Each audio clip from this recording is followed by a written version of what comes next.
In the underground cave, hearing the Han Taejun's name from Theo, Sejun was shocked.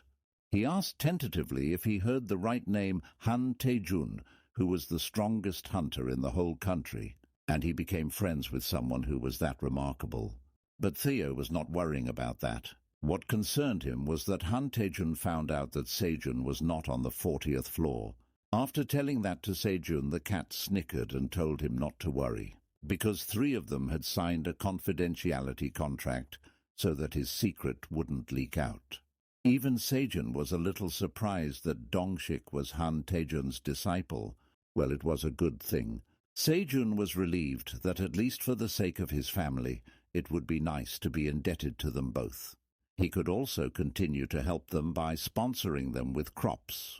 Theo was licking his paw nonchalantly, while Sejun wondered that this brat, Theo, back then might have been a coincidence, but just by selling a bunch of sweet sun pumpkin potatoes, he could make this kind of connection. Was this to be expected from a merchant? But what Sejun didn't know was that his crops were priceless, and that all hunters wanted them badly. Well, he never stepped out from the 99th floor. Now back to the story. Theo asked for one more thing. He asked Sejun that did he remember the reason why he became a wandering merchant back then. Sejun replied that wasn't because a guy named Auron or something stole his girlfriend. Hearing this, Theo angrily told Sejun that it was right, and he saw that guy Auron bastard in the market region, and he also had become a wandering merchant. He fell for the Scarum's tricks, and now he was looking down on him. He had even called Theo a bad guy in front of everyone. Then he sighed that just like he was tricked, Auron was now carrying useless items from outside the tower and was on his way to the 99th floor to meet the Minotaur King. Sejun was astonished hearing this. Then Theo acted like cute and pitiful in front of Sejun and asked him to give them a good scolding for him, while Sejun, who was weak in front of adorable creatures, resigned and cleared his throat. He asked Theo if was he saying that wandering merchants full of items from outside the tower were on their way here. Sejun cheekily smiled that this was getting really interesting, and some cunning plan was brewing in his mind. In a vast mountainous desert, where one cannot find anything that could give shelter like trees or any pond or a river, there were 3 wandering merchants heading towards the 99th floor, none other than Auron and his 2 followers. They were sweating non-stop because of the heat. Auron wondered what was with the 99th floor. There was nothing there. The followers were having a hard time too. Auron asked them if they had something to eat because he was hungry. One of them replied that there was no way they would have something like that. He explained that after paying the merchant registration fee, purchasing their bundles, and they also bought all of Scarum's stuff with the remaining money, and then spent the remaining on alcohol out of good spirits, so they didn't buy any necessary travel items when they came here. Hearing this, the other cat was so devastated that he plopped down on the ground and started crying that they were going to starve to death in that barren desert. But the shithead Auron scolded him to quit whining. They could just sell their items. Did he think that he couldn't gather 1,000 tower coins there? Then he ordered them to go to the Minotaur King and ask for some food and water. They had come to that shabby place to sell rare items, so they should treat them well. Auron asked how long would it take from there to reach the Minotaur King's place. The cat opened the map and replied that judging by Scarum's map, they would have to walk around for 2 or 3 more days from there. Hearing this, Auron was so shocked that his tail became straight and the scaredy cat trembled, and he turned into a ball, mumbling that they were going to be dead. But suddenly they noticed something. In the distance, 2 rabbits were carrying something in the trolley and a bundle on the shoulder. They were like sellers. They announced loudly that water was for sale, refreshing water here. Hearing this, Auron and his followers ran towards them, hurriedly shouting that they were alive, to think that there were traders here. Auron asked the rabbits to give them some water. Papa Rabbit smiled, and he took out the water bottle, saying that it was 0.5 tower coin per bottle of water. That shocked Auron to the core. That was why it was so expensive. Then Papa Rabbit explained that it was extremely difficult to get water there. Couldn't they tell from a glance? Well, seeing all the bare field and some skeleton, all three became speechless. Auron mumbled that he was so thirsty and scared Cat wanted to go home. Then Papa Rabbit them as if they were the Minotaur King's wandering merchant guests. Auron saw the opportunity and lied that it was right. They were on their way to sell rare items to the Minotaur King right now, and he also showed his lower lever merchant badge. Then Papa Rabbit told him that he had no idea that they were the esteemed guests. They were allowed to put it on credit. Auron became happy that they wouldn't refuse then, but Papa Rabbit immediately showed the contract.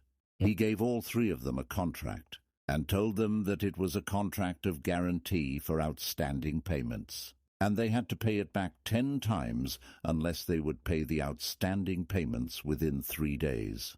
But Auron wasn't completely shithead. He replied that it was a complete fraud. 10 times was even ridiculous. Then Papa Rabbit explained that the 99th floor is a crude place, so it's hard to survive unless they do this. They also encountered some guys running away, or they could pay back with their bodies later. Hearing this, Auron scoffed that pay with his body.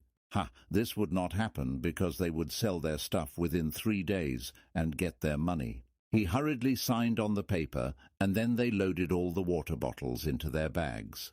Well, the narrator was wrong about being him not completely shithead. They drank the water to their heart content, and bid farewell to the rabbits that they would come to pay them after 3 days. Auron smugly made his way to the Minotaur King with his little followers. But the rabbits chewed their carrots and smirked and blessed them. May you become rich. The next day at noon, they drank too much water they even didn't know as they were walking ahead, dropping all the empty bottles on the ground. After finishing another bottle, Auron wiped his mouth and commented that he was feeling even more hungry from only drinking water, and they had drank all the water within 1 day. The other cat had still kept his half bottle of water. Seeing that, Auron asked him to give him his remaining water, but he refused that this was the last bottle. But the shithead was being unreasonable as he snatched the bottle and scolded him that if he told him to do it, then he must obey. The little follower started crying that he was saving it up for emergency. Suddenly the other cat noticed something and informed Auron as he asked what it was. He replied that he saw some smoke coming from the distance, which looked like a restaurant. Auron and the other cats sniffed the air. Then they found that it was really a delicious smell. Their eyes shined and mouths watered so much that their drool was dripping on the ground. It was the smell of the cat's favorite dish-grilled fish. At the restaurant, all the female rabbits with Mama Rabbits had prepared the grilling materials.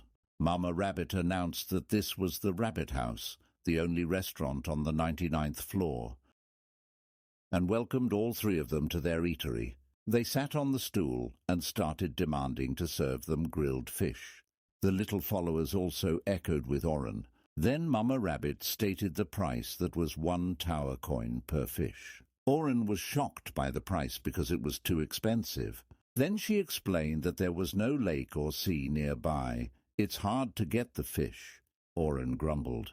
Then Mama Rabbit asked them if they would like to sign an outstanding payment guarantee contract. If they couldn't pay the outstanding payment within 3 days, they would have to pay tenfold.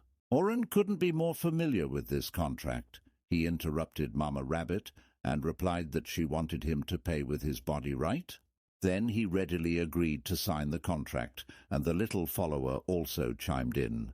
After signing the contract, Mama Rabbit with her assistant started grilling the fish like a professional chef. When it became nice golden charred, they served it to cats. It smelled heavenly to the cats so much that their drool was coming out from their mouths. They hurriedly started eating like they had been starving for ages. Well, technically they were hungry because they had not eaten any proper foods these days. Then Mama Rabbit started grilling squid, which was the favorite of Theo, so Auron also enjoyed it. All three of them ate to their heart's content, like it would never to tomorrow. The mama rabbit and other rabbits started cleaning while those cats lay down on the grass bed. They had eaten too much, their stomach was gonna burst out. They felt like throwing up, but they had to sell their stuff to the Minotaur King now, otherwise they would have to face consequences. But those shitheads, after eating, their minds had become hazy and they wanted to take a short break. And the shithead Auron suggested to sleep a little bit, just for an hour. But they all slept like pigs, like cats. Mama Rabbit smiled and wished them to sleep well. The next day, they slept the whole afternoon. When the sun became harsh, they woke up. Auron complained that his eye hurts, but the little follower was trembling to look upward because he knew that they were in big shit now. When Auron opened his eyes, he saw a big minotaur glaring at him. When the cats saw that they were surrounded by so many big minotaur, they were so scared that they would piss their pants at any moment. A minotaur asked if they were the guys who were looking for the Minotaur King. Auron, who was so brave in front of Theo, now was trembling and crying in fear. He replied that they were wandering merchants and begged pitifully not to harm them, and also showed his low-level merchant badge. Hearing this, Minotaurs stood up and commanded them to follow him so that they would take them to the Minotaur King. Auron was surprised that they believed him and were going to take them to the Minotaur King. He thought that they were really lucky. After reaching the waypoint of the 99th floor, what was waiting for them were all big minotaurs standing in the formation while the king was standing on the highest platform with his weapon in his hand. While Auron and his little followers looked too small in front of giant minotaurs. When they reached near, the Minotaur King asked them if they were looking for him. The three cats were so scared that they tucked their tail between their legs. They were trembling. Auron mustered up his tiny bit of courage and replied in a shaky voice that they had all come to sell some extremely rare items to him. And they were items from outside the tower. They looked like an ant compared to the Minotaur King. The Minotaur King replied that very well. They also had the experts to confirm whether the items he was trying to sell were truly rare or not. And then he invited someone and introduced him as the Great Black Dragon, who was none other than our Park Sejun, a tower farmer. Sejun smirked and stood straight, looking at those cats with a wicked grin.